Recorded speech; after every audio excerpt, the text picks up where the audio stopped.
I'm only gonna tell you this once. That is now your chair, Captain. My friends, the great experiment. Strange new world. Hidden trick. Would you look at that? The greatest trick. And you people, you're all astronauts on some kind of Star Trek. The greatest trick. Welcome to Greatest Trek. It's a new Star Trek podcast from the makers of The Greatest Generation. I'm Adam Pranica.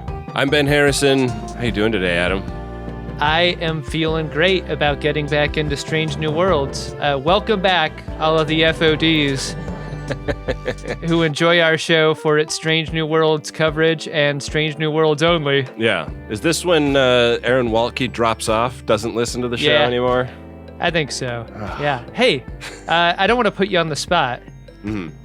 When do you think Strange New Worlds was last on? Like, when was the last new episode released in your mind? Because I was like, it couldn't have been that long ago. It couldn't have been more than a year, right? It feels so long ago because we got these screeners a while ago, and I put the first one on like almost immediately upon getting it, which is not something I typically do with screeners. I typically wait to watch them until we've got a record. That's why you canceled a bunch of recording sessions. You were like, not unspecified reasons. Yeah. And I was like, oh, I just got screener emails. That's weird. Yeah, I'm taking a personal day.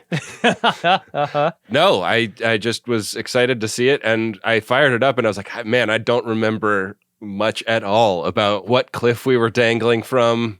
We've been left on a cliff for 2 years. Jeez. August of 2023 was the last time there was new Strange New Worlds episodes.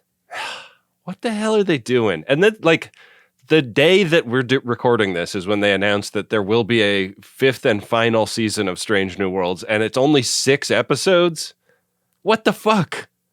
I want to, I know this might come as a surprise to you. I want to give a little bit of grace to the folks at Strange New Worlds. Like, do they know when their release dates will be when they're in production, or is this just something they are told about from on high? I don't know. And I gotta believe if you're a creative person working on this show, you didn't have any intention of keeping us on a cliff for 2 years. No. Like, I don't think that's the way anyone wants to tell stories. No, but we're in a weird world where a show that is genuinely a big hit, like Strange New Worlds, is like sort of mismanaged and not, like they could have dumped kerosene on the big hit by saying like, okay, like people like this, let's make a bunch of it, And instead they were like, let's be pretty judicious about when we make and release new seasons of this thing that lots and lots of people really like. I don't say this specifically at Paramount, but I feel like when that Acme movie was made and then shelved, shelved for some bullshit tax reasons or whatever. Yeah. I think the innocence died in me as far as believing to 100% certainty that these studios even want success. Yeah. Like I think they want profit. I don't think that's controversial to say. No, yeah, they're much more interested in profit than making shit that anyone cares about. And I think that like what they lose sight of is that making shit that people care about is a path to long-term stability, I'm looking straight into the camera when I say this. We're not being specific to Paramount Plus. No. Man, that's so weird that we both got something in our eye right at the same time. I will say this. Really, really great to be back and enjoying this particular brand of new Star Trek programming. Yeah. Doesn't feel like they lost a step at all. And I think that like most of the new Trek stuff has been really good, but I feel like this one just captured some of the magic of old Trek in a way that mixes it with the new Trek flavors that just is it's a good balance, Yeah. So I'm happy to be back, happy to be talking about it. Do you want to jump into the episode, Adam? Sure do, Ben. Don't forget, this is a part 2 of the season finale of season 2. It is season 3 of Strange New Worlds, episode 1. It is called Hegemony, part 2. You know the greatest danger facing us is an irrational fear of the unknown. Make us shine like the sun. And let's recap briefly the cliff that we were hung off of. Yeah. We get a last time on. Here's what we know. The Cayuga was destroyed. Yeah. RSVP Cayuga. The Gorns can wear helmets now. The Cayuga saucer was thrown like a giant frisbee into the Gorn scattering field, and then Batel was bitten by the Gorns on the surface, but she's now in sickbay. They were able to get the Dustbuster Club off of the surface, many of them. Right. But not all the colonists.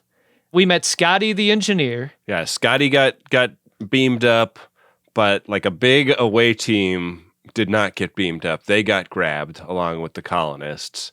Yeah, and they're on some Gorn's ship. Yeah. They've been taken prisoner, and guess what? That's not the only ship they have to worry about. A fleet of Gorn's ships are now attacking Enterprise, and Robert April blows in a call, and he's like, hey, time to bug out. Nothing more you can do over there, Pike.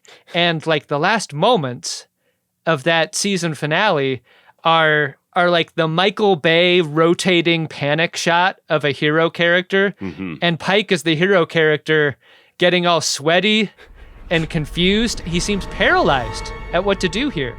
And now, the conclusion. We open season 3 with Gorn fighters streaming through space toward the Entrepreneur, and Pike is still frozen. Like, he is having a real moment right in front of the view screen, right in front of everybody, like what do I do? What do I do? What do I do?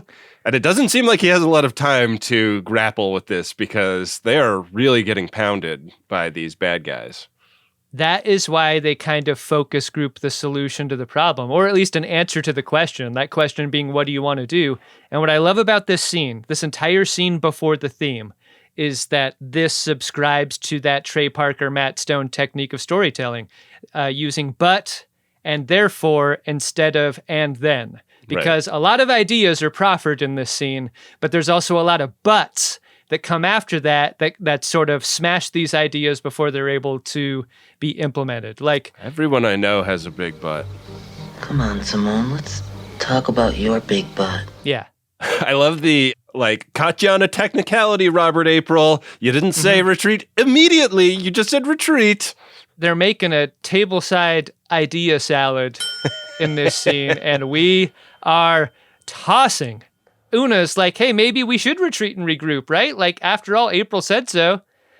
And we got these hostages over there. But, if they did, the essential problem with that is, all those hostages on that Gorn ship, we're never going to find them again. We need to make their ship traceable over subspace. So how do we do that? Well, maybe we could tag their ship using, a dud torpedo. That makes some sense. But then the problem is, here's the but. We haven't been able to get through Gorn's shield. So what the fuck is a dud torpedo going to do for us? And then the idea is ramming speed. The idea being when you touch shields, there's a little bit of scrambling that happens between the two ships in a moment that's long enough to shoot your dart. Slip a torpedo through. Yeah. If we find the right frequency, We can ram the ship. Indeed. So they get ready to do this. I always have wondered what it would feel like when somebody turns the knob on the inertial dampers to increase the effect of them. I bet it feels like getting in a really fast moving elevator that's going up, that feeling, really tall building elevators that give you that stomach sink. Yeah. They turn inertial dampers to max. Enterprise is fucking... The saucer is made out of tough stuff because it cuts into the Gorn ship when they do this. This is a useful shape for starship design, right? Yeah. It's not sharp, but it's sharp enough for a moment like this. Disc is sharper than blob. I mean, here's another point about that. We learn later a little bit about what the internal structure is of a Gorn ship, that it's a little squishy, maybe a little fleshy in parts. Mm-hmm. It's a bit of a Tin Man. Tin Man. Yeah. Does that also apply to the exterior? Maybe so. I don't know. Yeah, maybe it's incredible shields, very minimal armor is the Gorn balance. The Enterprise saucer, a dull pizza cutter. The Gorn ship, a very puffy crust. Yeah. So that goes in, and they let their torpedo go and they warp out of there. And we go to our title sequence. And when we're back, the Entrepreneur is rendezvousing with the USS Pablo Picasso, and we're at Starbase One with like pretty much everybody, right? Like the fleet has been summoned. How badly did you want the USS Pablo Picasso to have asymmetrical nacelles? And like maybe the ship's registry is like on the left side of the saucer. It's like, it's so weird that you can see the shuttle bay and the deflector dish. Yeah. But like, you know, like it's kind of playing with the, you know, like these are parts of the object. So like, why not show all of them? That's great. I thought for a moment, like, why didn't they just call it the Picasso? But then I thought about like Navy ships always use the full name. Yeah. Does Pablo Picasso have a middle initial? I guess then he would sound like a you know, an assassin from the 70s or something. Paul. He's PPP. Pablo Paul Picasso. That's where Admiral April is anyway on the Picasso, but he quickly comes on over to Enterprise. And in sickbay, Nurse Chapel is tending to Captain Batel, who you remember is there because of her Gorn's bite. Yeah. And if you don't remember from 2 years ago, an encounter like that with a Gorn's will result in Gorn's babies popping out of your birdie. Oh, God! Yeah, they come right out of your back like you're a mogwai. And there are lots of callbacks to Valeo Beta V, which I only remembered because I wrote a joke about Valeo B5 into one of our like award show opening theme song lyrics. It could be Valeo B5, where a Gorn baby kills Hammer. And everyone's in leather. What a pull. But yeah, so they're like, okay, we're going to put you into stasis while we figure out how to get this thing out of you. Like, don't sweat it. Like, you're in good hands. You're going to go to sleep, and then you're going to wake up, and you're going to feel all better. Captain Batel here does a thing that when you're at this stage of hospitalization... When you're at this stage of hospitalization, you might have a Gorn baby in your back. She's like complaining about the medical stuff to the medical professionals. And I think that conveys a sort of like, I felt like she was going to be okay when she's flipping the shit. Yeah. You know, and it makes me like her a little more for this reason. Like, she's in a lot of pain and she could die from this, but she's still like complaining about the medical stuff. Yeah. More needles. Yes, just a few more pokes. One of the things she says to Chapel before she goes under is it's sort of an advanced directive, like in a Alien 4 monster laboratory context. If you're ever worried about what might be happening with your experimental treatment, kill me. Yeah, I mean, the terminology is like, take me out. Which is a really cool way to say it, right? Yeah. Yeah. The moment it looks like me or the crew, you take me out. Yeah, that's why you know she's going to be all right. She's using cool terminology. This is like Schwarzenegger making a quip before dispatching a bad guy kind of terminology. There is a draft of the script where Batel is just a little too graphic to Nurse Chapel. She's like, yeah, you know, if it comes right down to it, I want you to blow my fucking brains out. Like, splatter them all over the wall. And then, like, make sure you don't miss the back part, because that's where the Gorns are coming out. Like, really, really hammer that area with the phaser, all right? Maybe multiple phasers is what you should use. Go John Woo with that shit. There's also, like, another version of the draft where it was, like, a lot, like, softer and sillier, where she was like, well, if this is it for me... Just want to say I really enjoyed being on the ship. And Nurse Chapel said, don't worry, you're not Gorn anywhere. That was a snot take you got out of me. Anyways. I think they, threaded the needle. They got the tone just right here. Yeah. She gets her cryo serum and oh shit, she's fucking allergic to cryo serum. No such luck. We can't just do science for a long time until we figure out a cure. She's going to be dead in less than a day. This has got to be one of the funnest parts of being an actor, right? The flopping around in a medical context that you get to do occasionally. That's great. Yeah. Look at her flopping around and all the buzzers are going off. Oh, Epinephrine neutralizer. Stats. she has an allergy to cryo serum. Yeah. It appears that she has a little bit of Benjamin R. Harrison in her. She didn't put that in on the form before she was... Yeah. At this point, I'm like, I don't remember, you know? Like when they're asking me what medications I'm actively taking, I'm like, a bunch. Couldn't tell you which ones. Ben, that is really important stuff to declare to a doctor. You need to complete that part of the form. I'm sure somebody knows that stuff. It's not me. Take it from someone who is hospitalized for a very long time due to a medication, okay? Please take it seriously. Would you look at that?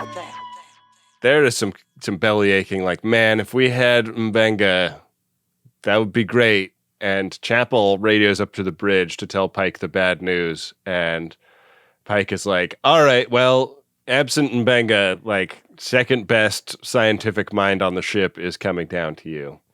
You're going to love seeing him because he's your boyfriend.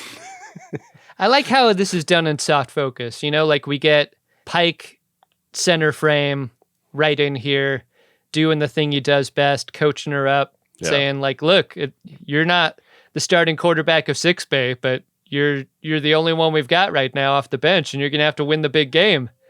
And like in soft focus, Spock gets up and is ready to back her up in a way that I thought was really great. He doesn't tell her that. Right. Because that would convey not fully believing in her abilities, you know? Yeah. Yeah. But it is devastating news for Pike. Like, he really cares about Captain Batel. And he's got a lot on his plate, so he's got to just keep it super professional when he gets this news.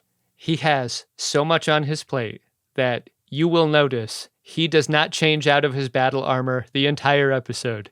He leaves that shit on for no reason. Multiple characters on this show are doing costume changes, not Captain Pike. No. Does it have Batel's blood or hair on him or something? Like, is there something like emotionally notable about his need to do this? Yeah, maybe he can like smell her guts a little bit. I myself cannot. So Admiral April tells Pike about this directive from Fleet, basically like we're pulling back. Like, what with the recent Klingon war, Starfleet is really not spoiling for a fight with a group of people that call themselves a hegemony.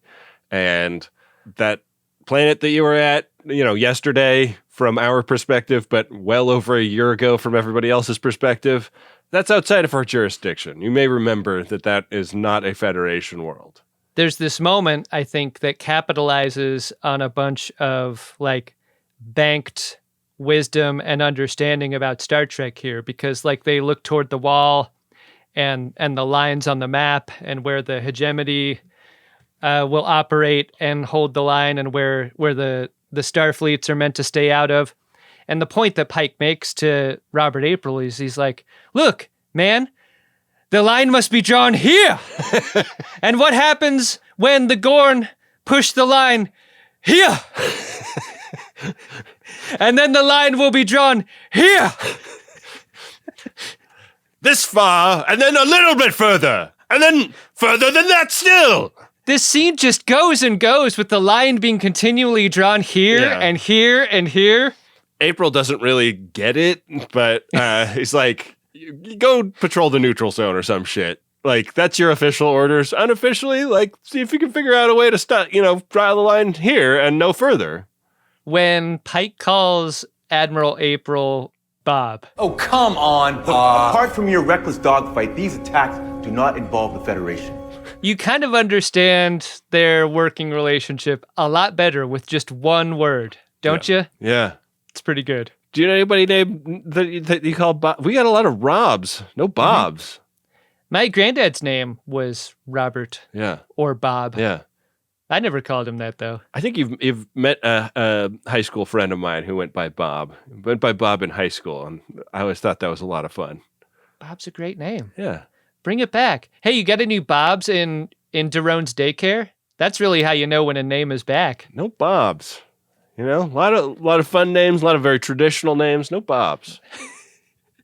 Like modern spelling of Bob is like BOHB, but there's like a curly thing over the O. Yeah. And maybe like for some reason $ slashes over one of the B's. Like, how do you even say that letter? I don't know. That's when James Cameron pitched it. Yeah. Down in engineering, Scotty is showing Commander Pelia the Gorn scattering field or transponder thingy that he invented. The thing that makes the Gorn not shoot your ship. I'm going to call it a gorking device. Yeah. No? I like it. I think it's good. When Pike walks in, we get a really interesting scene. You know, Pike is asking a very Kirk-like question here about a timeline involving the gorking device. And it's Pelia who has a very Scotty-like promise about when it will be ready. And there are many scenes in this episode where it feels like a great big part of Scotty's personality is inspired by things Pelia says and does. He learned it from her. Yeah. Wow. I learned it by watching you, Pelia. So this thing was designed to work on a shuttle. And I went back and rewatched Hegemony Part 1, and there is a moment where like a Federation shuttle comes into the skies of the planet, the colonists that eventually get grabbed by the Gorns, and they're like, how the fuck did that guy get there? That was Scotty, and he has a way to make a shuttle read as a Gorn ship, but Pike wants it to be scaled up to work on a ship the size of the Entrepreneur. So that is the job for the engineering team. And we cut over to the Gorn ship where the pod people are. This is where all of the colonists and the away team were abducted off to. And La'an has perfected her 3-inch punch. She is able to get herself out of that pod despite it being made out of, 3/4-inch thick pine boards. You can't help but think about the Alien cinematic universe when you see people cocooned in this way. Yeah. But one thought I had when we were getting this fly through was like, there is a version of TNG where the nubbin bugs are the big bad guy instead of the Borgs. Sure. And I feel like if they had the technology, this would have been what that felt like. Yeah. Like worm ship full of nubbin bugs. It does feel like worm ship. Yeah. Oh, do eat up, Picard. Raise your hand if you want seconds. I love the like she gets out of the pod and then almost falls to her death, like many stories, because the floor is not a contiguous sheet of one thing. Yeah, they do not have ADA approval for this cocoon floor on the Gorn's battleship. Deeply unsafe design.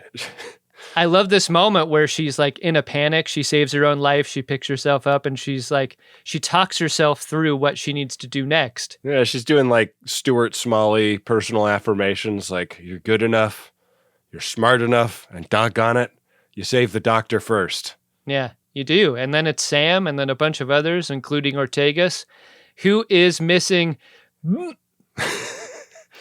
several fingers in her right hand. Holy crap! My hand! Oh, God! Half my hand is freaking gone! Look at me. Eric, look at me. Look at me. Relax. What I love about this reaction and this performance is like unclear how painful it is versus just being shocked that half of my hand is gone. Yeah, it seems like the injuries that they've suffered in these pods are those of being partially metabolized. Like some of them have like sores on their face or their exposed skin where organic material has started to break down. Yeah, they're in bile. Yeah, and they start talking about that. Like this area is basically consuming the prisoners and powering the ship with it, and we have no way out. There is a very specific production reason for why they don't free these hundreds of colonists in this scene. But in dialogue, in this moment, they're talking about it. They're like, do we free everyone? And the answer is extremely complicated in the moment. It doesn't seem like their answer is good enough. I kind of had a hard time wrapping my head around it. Like, they stop here with their core 4. Yeah. What I understood was there are so many colonists in there that it would take a really long time to do it. Yeah. And that might be time that they could use to find a solution that saves them all at once. There is a ticking clock here because you're seeing colonists partially digested with like their faces melted off and stuff. Yeah, those ones, maybe don't save those ones. What about the evacuation chute that Sam Kirk finds? Yeah. It's like when you're a kid and you eat a penny or something. Like, that's not going to be digested. Instead of a pile of pennies, there is a pile of undigested weapons that they find. Yeah, they find a poo rifle, Mm-hmm. and La'an announces her assuredness that they are going to find a way to save all of these colonists. The greatest trick. We cut back to Scotty working on his gadget, and Pelia comes in a panic that the Gorn are already fucking here, man. Scotty! No, we're all gonna die! It's working! Tell the bridge to patch it to the chutes. Scotty was like not getting great results with his gadget, but that panic, it spurns action, and he gets the thing working. You can't do bits on students like this, can you? Especially ones who are grieving their dead crewmates the way Scotty is. He doesn't take this very well, and he leaves pretty fast. Didn't like it, but Pelia's happy, and the gadget works. She tells Pike, I tricked that poor idiot Scotty into getting this thing going. You know, sad that he's like so upset about the death of his captain on the Star Diver, but it worked. That ship name must mean something to someone associated with the show. Mm-hmm. I think that sucks as a starship name. I fucking hate that. The Star Diver? Didn't we make a diver workout shirt in the disco style for hotshop.biz? Hotshop.biz? We did it at some point, and I don't know if we sold any of them. Yeah. I don't think it's a popular ship name. I don't think it's a popular shirt. Yeah. We have much better designs. So Enterprise has cruised to the demarcation line, a line which has been drawn here for the moment, drops out of warp, and after some speculation about how Scotty's device is going to work, they just go and turn it on. It happens so quickly and so subtly, I was like, oh, we're in this. Like, the plan is happening right now. Yeah, the Gorking device, they discuss it a little bit. Like, there's some, it's not a transponder, it's more like an EMP, and Uhura says some techno-babble about, what it must be working on to trick the Gorn. But they get a live test of this because a couple of Gorn fighter ships come out of a nebula and fly right by them. Yeah, great success. So what about that ship they tagged? That's what they're after. Turns out this Gorn ship is headed someplace really bad and full of radiation, and it'll be impossible to warp around in there. And Pike is like, fine. I mean, we'll keep it short, right? That just sounds like we're putting a scope on things. Yeah. Okay, let's go in anyway. We're going to go get irradiated, and down in Six Bay, Spock and Chapel are working the Batel problem. And what they've done is run a bunch of computer simulations giving the fatality probabilities if they go in and just start cutting away at this Gorn baby. Why does the computer keep showing Mortal Kombat fatalities, like different ones every time it runs a simulation? Probability of fatality is 100%. Very entertaining and weird, but kind of unnecessary. Yeah. But it's also because it's Star Trek, it's like the Nintendo version of the fatalities. And so it's that's not that exciting, really. The babality in this context are the Gorn's babies popping out of Patel's back. Just blowing that back out. So the probabilities are really high that she will perish. And they're working the science, but they also, every time Spock and Chapel are together, they also will set aside some time in this a medical emergency to talk about what are we right now. This is a thing that a lot of people didn't like about Star Trek Discovery. The moments taken during emergency situations to just talk about us and what we're going through.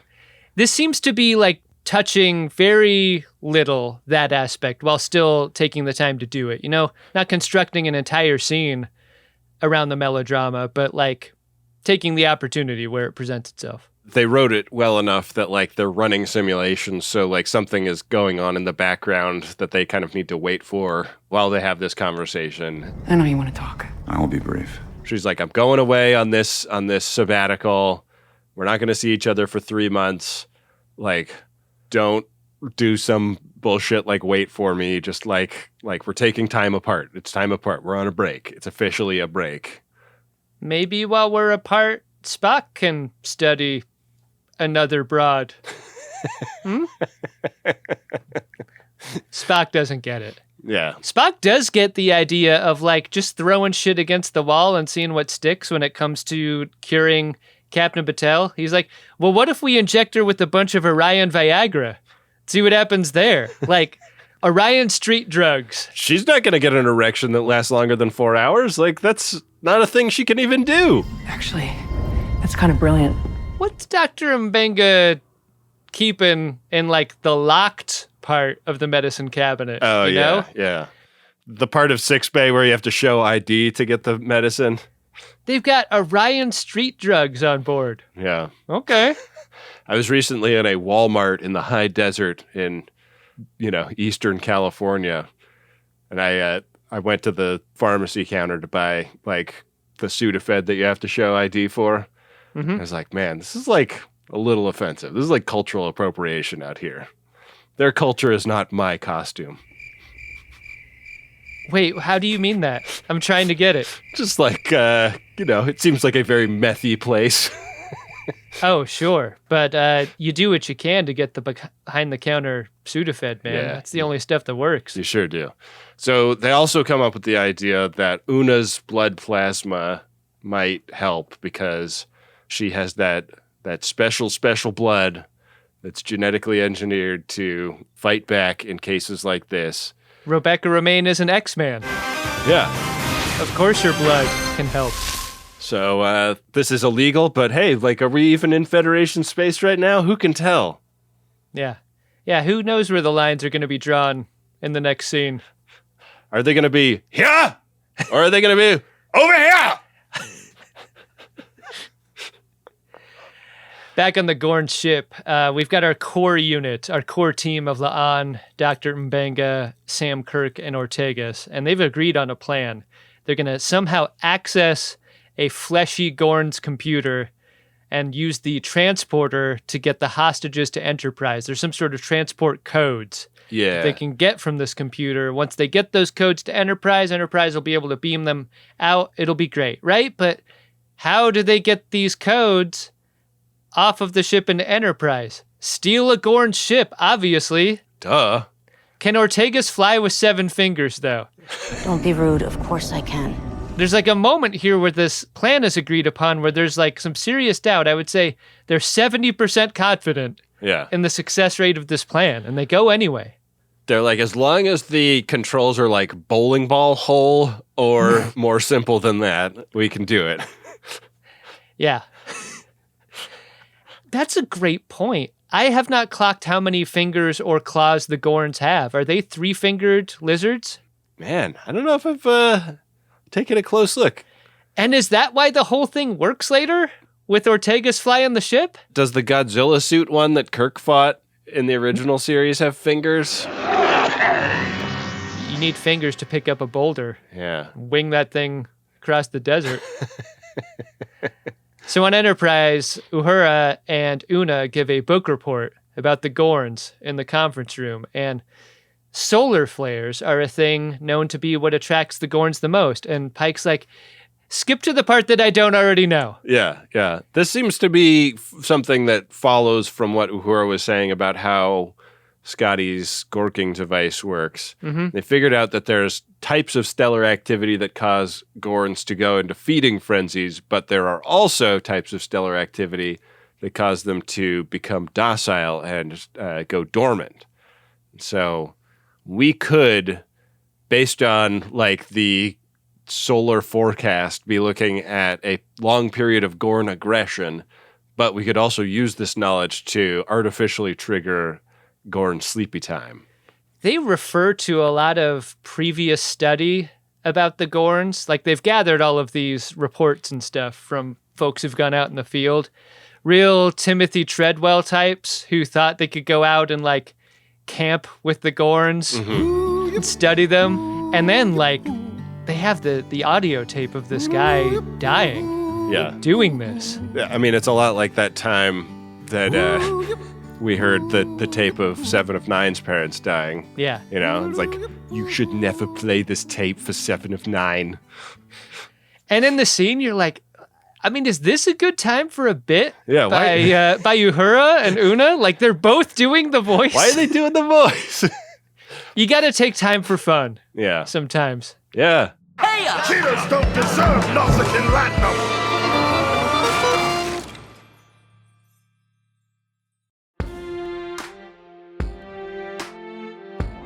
Well, there's a new ship. She's got the right name. She's got the right name. Now, you remember that, you hear? Here it is. X-class flares could do it, could trigger this mass Gorn's hibernation. And here's the thing. This better fucking work, because what Uhura thinks is that they're in the age of the Gorns, the dawn of the Gorns, and this thing could last a very long time. This is the dawning of the age of Gorn scariness. Age of Gorn scariness. You did it! You did it! So back in 6 Bay, surgery odds getting a little better, not a lot better. I think they've got the odds of her death down to a manageable 87% if they add a couple of pints of Una blood to the equation. Now, Ben, you know I am a degenerate gambler, a functional gambling addict. 13% is the chance of survival here that I saw. Yeah. If you were given 2 6-sided dice, and I were to tell you, I live or die based on whether or not you can roll. Throwing them right now. Roll a 6 or an 8. Like, that's what we're talking about here. 13% is the probability of shooting a 6 or an 8. Anybody in my D&D party will tell you that I cannot be relied on to hit a critical roll. Yeah. If that's what we need. Yeah, I mean, it's a good thing we're not relying on dice rolls then. Yeah. Cut back up to the bridge. There's a moment with helmsman Mitchell where Pike, still in his like gore-crusted armor, is like, Mitchell, you look tired. You sure you up for this? And Mitchell heroically says, even though I can barely see straight, I'm going to stay piloting the ship to the bitter end. Hey, Mitchell, that doesn't give me a lot of confidence as captain. She's like, oh, I'm so fucked up. I don't even know if I could walk my ass back to my quarters, Captain. I know how this is supposed to present, but it does not work for me. No. I think you got to spell her some rest. How many shifts do we have in the rotation on this Enterprise? Can we really not get another pilot up here? I think, according to Mitchell, it's a 1-shift rotation. Yeah. And it never ends. So we approach this Gorn destroyer. There's so much fucking radiation. The binary stars are there, and we watch this destroyer like going right there in between the binary stars and like rubbing up and down. And you're like, is there anything about this that's good for the binary stars, or is this just for the Gorns? I mean, this is just nice of the binary stars to permit. Right. Like, this is just giving, and that's nice. Yeah, sometimes it's nice to make your partner feel good, which is, I think, what the binary stars are trying to do here. But it's like a little demeaning, right? Demeaning? I mean, maybe that's your thing. I don't know. Oh, boy. So they disappear in between those binary stars. Very embarrassing for the Gorns. Yeah, what you don't want to do is get small in between the binary stars. Yeah, that's going to be hurtful in a lot of ways. Was this super clear to you? Like, what happens when a Gorn ship goes in between and then disappears? Because I think through dialogue, it's suggested that they go to their homeworld, which is somewhere beyond the dimension of what happens. Like, there's some sort of portal between the two stars that they conjure. What happens? Oh, I thought it was just like right in between them, and the like gravitational lensing was causing it to be invisible because of physics or something. I mean, that would make sense because of how later on the entire Gorn's fleet pops out of nowhere. You're saying that like there's some sort of dazzling Yeah. to what they're seeing, and they're not able to see past a certain point. That was what I thought, but like the Enterprise goes over there later in the episode, and that doesn't seem to like take them to the Gorn homeworld. So I don't know. This is the problem with suggesting the Gorn's homeworld is right there. Like, I kind of wanted to see it. Like, hey, Dirk, can I see it? I guess so. You don't ever get to see it. Yeah. We talk about that, and then so many Gorns start coming out from between the binary stars, heading back toward the Federation. And we get to this point where they're like, fuck, like we can either go in there and chase the ship we've been chasing, or we can warn Starfleet, but we can't do both because how do you solve this problem? It's a total Sophie's choice. Like, our mission was save our away team and the colonists, but now the whole Federation is under threat. What do you do? The solution, as always, involves a buoy. Oh, man. Drop a long-range communication buoy, tie signal to it.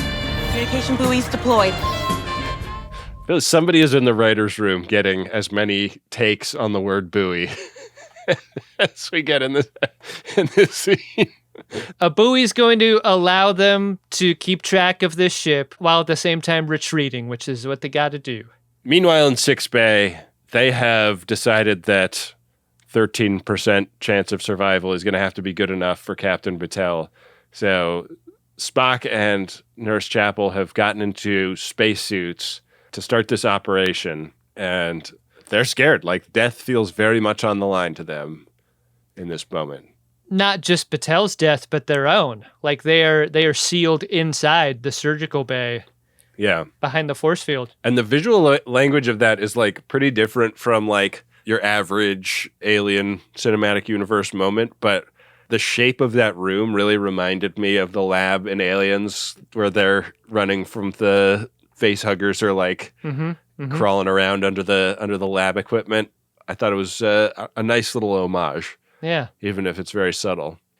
I love the close-ups of her back and how horrifying it looks as they get in there, you know? A good cadaver model, and really it is really scary seeing the thing like moving around under the tissue like that.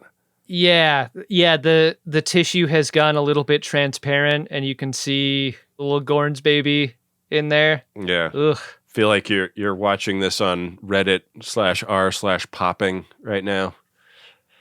Fucking nasty. If you say so, man. I'm not touching that Reddit.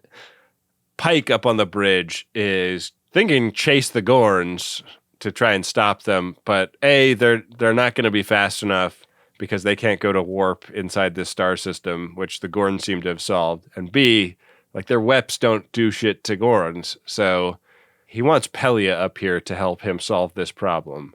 This is when we start talking about like, okay, we had the book report earlier about the radiation cycles with the stars and like those being grand signals that tell the Gorns to either go into feeding frenzy or go into hibernation.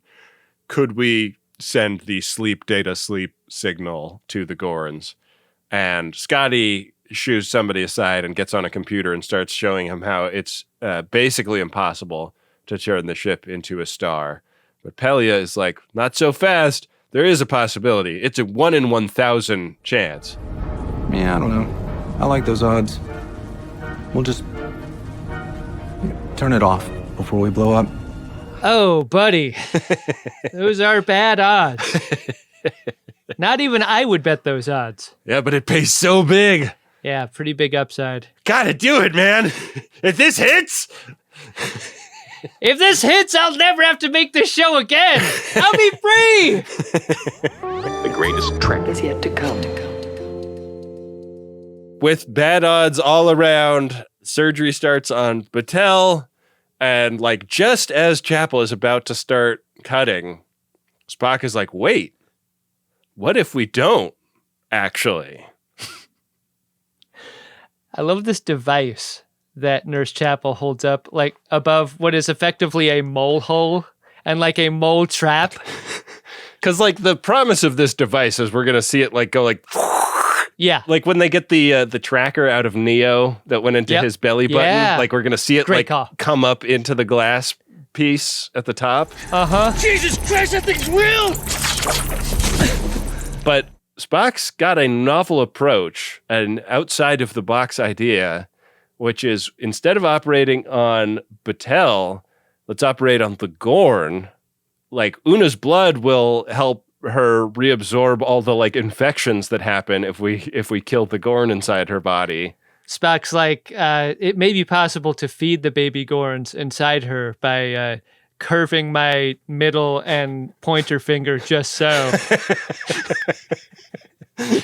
And doing a slow come hither motion, I could draw the baby Gorns out to me. And Chapel is like, what is with you Vulcans?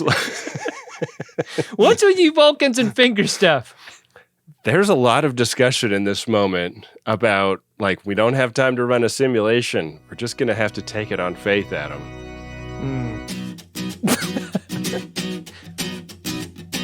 Well, I guess it would be nice to get this Gorn out of her body.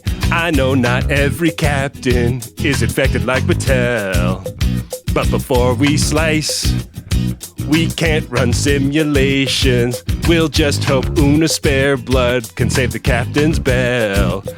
Oh, but I need 3 months off from dating Spock, 'cause I can't wait years for his pawn far.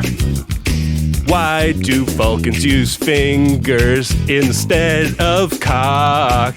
Well, it takes a strong nurse, baby, but she's showing Spock the door. She's gotta have faith. Faith. Pretty fun.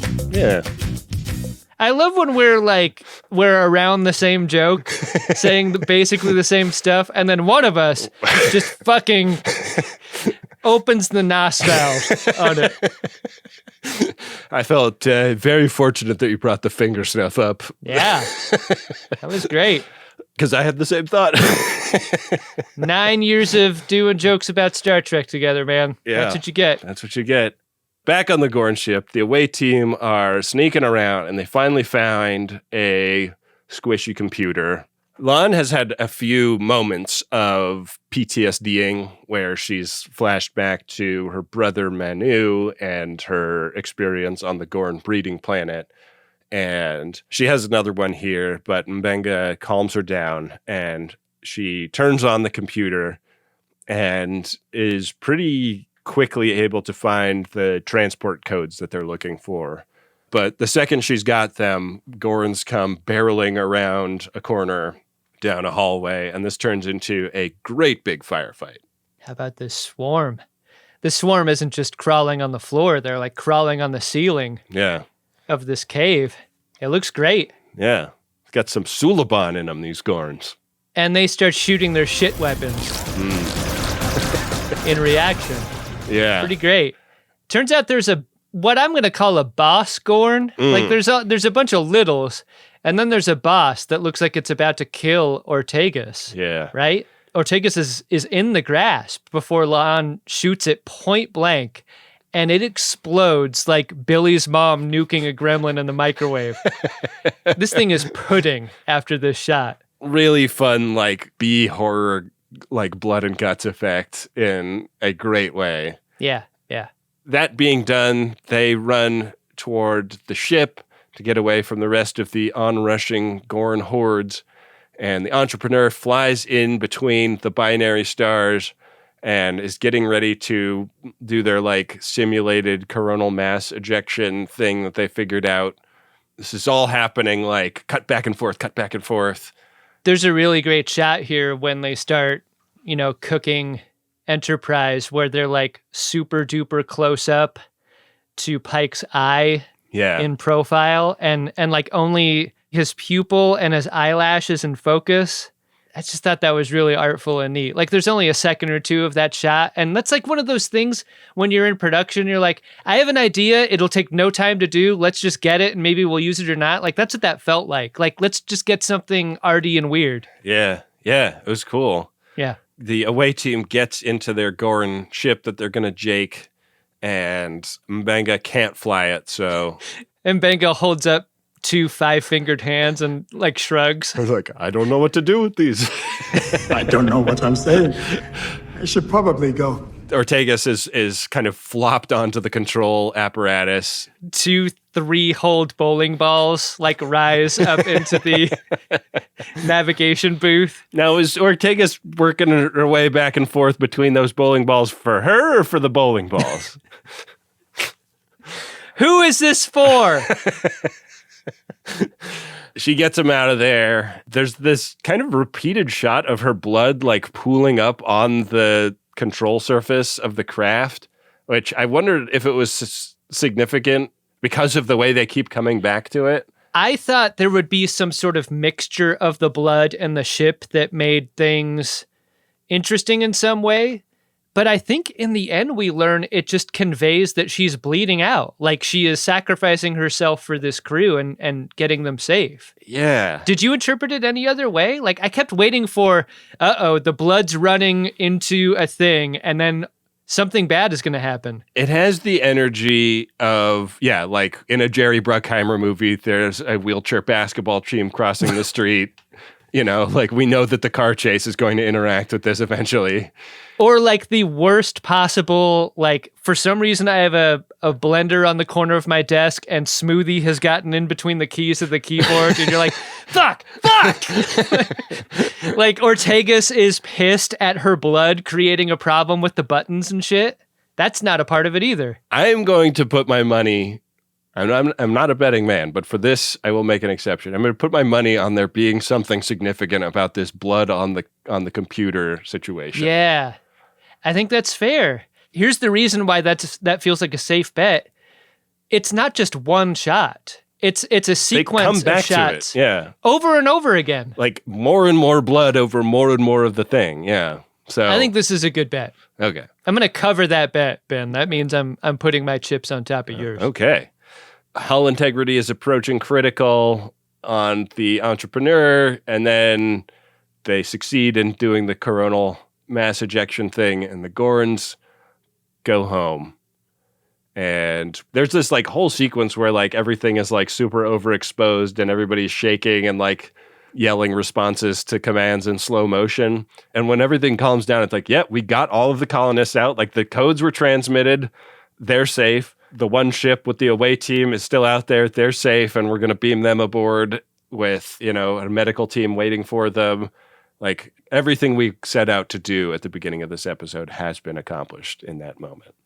I kind of wanted them to fly the Gorn ship into the shuttle bay of Enterprise. Yeah. I still don't understand the scale of the little fighters to Enterprise. Yeah. All I understand is like 4 people filled up this fighter and it felt like it was kind of a full crew complement. Felt crowded, yeah. Yeah, so maybe that could have happened. But there's no like land the fighter, big banner, mission accomplished. Like Ortegas is put out on a stretcher. They're not going to rechristen it USS Bounty and go time traveling in this Gorn ship, Yeah. I love April's message to Pike. He's like, "We got your message, Pike. Holy shit! Oh my God! How much time do we have before the Gorn ships get here? And then Pike's like, "No, man, no, not now. Not now. They're not coming. It's all good. You're fine. You're fine. It's going to be okay." Yeah. So we get like Spock and Chapel leaving surgery out of their spacesuits, and Batel is recovering, but it's looking good. Hey, if you just had really significant back surgery, what do you think are the chances are of you convalescing on your back moments afterward? I wanted the Forrest Gump shot where she's like having some soft swirl, The only good thing about being wounded in the buttocks is the ice cream. Yeah, that's not what's happening here. We need a moment where Pike kneels to pray before being interrupted. And I think this is a significant moment because what we know about Pike up to this moment is that he's not a religious man. And he sort of like vocalizes an apology or something to his dad. Yeah. At maybe stealing prayer valor in beginning to do this. But, I mean, he doesn't get very far along before Batel wakes up. Hey, good news. You didn't die, Captain Batel. We saved the day. Gorns are going to be in a long period of hibernation. And you got some time to recover. I love how Pike says something about how, like, I don't really love the idea of making this someone else's problem down the road, but I'm fairly certain, like, once the Gorns come out of hibernation, they're going to be slow and big and kind of uncoordinated. You know, like, they'll be really strong. Like, they'll be able to pick up a really big rock. I mean, I'll say this. I don't see them climbing around on the ceiling in their post-hibernation state. Yeah. I don't think that's happening. They probably won't even really be able to, like, turn around and look behind them that easily. Oh, those Gorns? I wouldn't worry about those Gorns. Did you like Season 3, Episode 1 of Strange New Worlds, Adam? She'll always bring it home. So much. I'm glad to be back in this show, in this universe with these characters. I don't like seeing my hero captain as compromised as he is throughout. Like, I think I mentioned it during the season 2 finale. That moment of panic that he has on the bridge of indecision, didn't love that. Yeah. And then for that to carry over to such a degree in this episode. And finally, look, I love a display of romantic emotion as much as the next guy, but like, Pike, man, we're not out of danger yet, dude. Let's go to Batel's bedside and share our feelings, but like, he feels a little more shattered than I was expecting or maybe would prefer out of him. Like, I think there's something open about him, which a lot of people will probably be saying is good. It's good to show men showing emotion to the folks in their lives that they love. But like, he seems actually broken by this in a way that seems damaging and maybe not all the way positive. So that was a part of this episode that I made sure to note. What about you? Yeah, I really like this episode. I think, you know, as far as captains go, like, we've had our fire into to be continued moments at the end of seasons before. And I think that this is a captain who they are making a very conscious effort to depict as like extremely capable, but also a little bit compromised by like the knowing his own future thing. And, you know, one thing that I think is to say in favor of them knowing that they have one season left after season 4 to like tie all the story up is like, I think it will be good for a writer's room to know what the end point of Pike is going to be, because it's a very different type of character than we've ever had before in Star Trek. Like the knowing his doomness of him is going to be an important thing for them to do right. One end point of Pike is most certainly going to be inside Captain Batel's body. Yeah, he's going to be like that Gorn baby, up in them guts. You want to see if anything is up in them Priority 1 inboxes, Adam? Oh, yeah. Look at these, all the way in there. Priority 1 message from Starfleet coming in on secured channel. Ben, we got a personal Priority 1 message here from Q. Not that one. Not that one either. Your husband. And this message is to Princess Beautiful. Here's how that goes. I'm not allowed to swear, but when Adam fucking Pranica swears, it's fun. So for your 23rd, 25th birthday, I'm spending all my gold-pressed latinum to ask Adam to swear for you. Adam, would you please swear for, but not at my wife for her birthday? Wow. PB, yes, this is your gift. You are as cute as a Borg. O'Brien dropped because she likes the accents too. I am Chief Miles Edward O'Brien. This is fucking spectacular. Wow. So here it is for Princess Beautiful. One great big swear, I guess. Dipshit! Wow. Motherfucker! Fuck! He did it! Adam, our next P1 here is from Gallo. It's to Tank. Yeah, that's right, Tank. I'm actually doing this. Am I embarrassed? Yeah, a little bit, but I'm also grateful for your presence in my life. Whether it's chasing each other in a capoeira rota, jamming to sick tunes, BBQing out back, traveling somewhere cool, talking Trek, or sharing feelings over a bottle of Roman ale, or under it. Thanks, Ermau! Hope I said Ermau correctly. Tank and Gallo. Super sweet, and no request for profanity out of you, Ben. No. That one, I couldn't help but notice. Yeah, I don't think anybody likes it when I swear.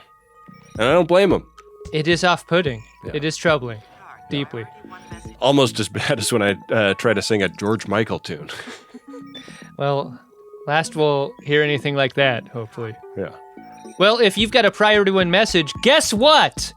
We have a lot of availability for the rest of Strange New World Season 3, so get in there. Get a personal message, or even better, a commercial/promotional message. Extraordinary value for doing advertisements on this show, given the relative size of our audience. Mm-hmm. And doing so is a great way to support the production of our shows. Sure is. MaximumFun.org/Jumbotron. Hey, Adam. What's that, Ben? Did you find yourself an Edward Larkin? Sam Kirk. Sam Kirk seems to be the release valve on this show. When things get a little serious, he's going to be the one digging in shit and getting rifles out of it. He is just a funny-looking guy with that mustache. He just has a fun vibe about him, even when shit has gone down. I think for me, it's going to be Sam Kirk. Like, there could not be a more dangerous situation to be in than the one he's in on that Gorn ship. And yet, like, I felt pretty safe with that guy. He stays in good spirits despite everything. Yeah. What about you, Ben? Yeah, I was kind of circling the Sam Kirk square as well. I loved his vibe this episode. I mean, Ortega's, like, sort of... Sam is sort of Diet Ortegas in that way. Like... Sure. Ortegas is heavy in that regard, and Sam Kirk is light. Yeah. Ortega's had some great lines in this, but absolutely. I think Sam Kirk is the Larkin this time. Yeah. Yeah. Okay, Adam. We got one last segment, and this is something we do on every episode of Greatest Trek. We shout out someone who shouted us out on the internet by either leaving a nice review or posting on social media about how much they like the show. Prepare a buoy and launch it when ready. Warning buoys. An emergency buoy. A warning buoy. Here's a 5-star review on Apple Podcasts for Greatest Trek. Headline worth your time. I love faint praise like that, by the way. Working title was Not a Waste of Time. Yeah. Slight upgrade from that. Here's how that goes. I look forward to each week where I can listen to these two comedians who love Star Trek but don't take themselves or the show too seriously. They oscillate between highbrow and lowbrow humor, using their vast knowledge of industry jargon. It almost doesn't matter what they're reviewing. It's just fun to listen to them talk. Aww. And that's from Sir Galsp in the United States, a 5-star review on Apple Podcasts. What a thing. That's great. Sir Galsp seems like one of those usernames where you just kind of like brush your fingers against the keyboard and you're like, I guess that's what I'm called on Apple Podcasts. I'm sure it's a slur of some kind. Oh, no. Whoops. Yeah. It's the way the Yiddish refer to Southern Hungarians. Oh, no. Yeah. Look, whether or not it is that, what it is a really nice thing to say about the show. And when you review the show, you get other folks who may be interested involved. And that's a great thing. We're trying to grow the show. Yeah. Well, time to throw the keys of this podcast over to our producer, Wynde Priddy, who will tell you about what we got coming up next week. I believe there will be a rapid-fire second episode of this show. That's right. Here's Wynde to tell you more about that. Bye. Greatest Trek is an Uxbridge Shimoda podcast on the Maximum Fun Network. It's hosted by Ben Harrison and Adam Pranica, and it's produced and edited by Wynde Priddy. We are so glad you joined us for the premiere of Strange New Worlds Season 3. Ben and Adam will be back early next week with Extra Pod covering Episode 2, Wedding Bell Blues. Look for that in your feed on Tuesday, and of course we'll be back again on Friday with coverage of Episode 3. Thanks so much to all the members who are contributing monthly to help keep this show going. Setting up a membership is quick and easy at MaximumFun.org/join. And as soon as you do it, you'll get instant access to all of the new and archived bonus content available to members, including an episode that just dropped this week. Thanks to Nick Dittmore, who created the show art, and Adam Ragusia, who composed the theme music. Thank you to Rob Adler and Bill Tilley for their work on the @GreatestTrek social media pages. Find those accounts and give them a follow, and be sure to use the hashtag #GreatestTrek when you post about the show. Thanks for listening. We'll see you next week on Greatest Trek.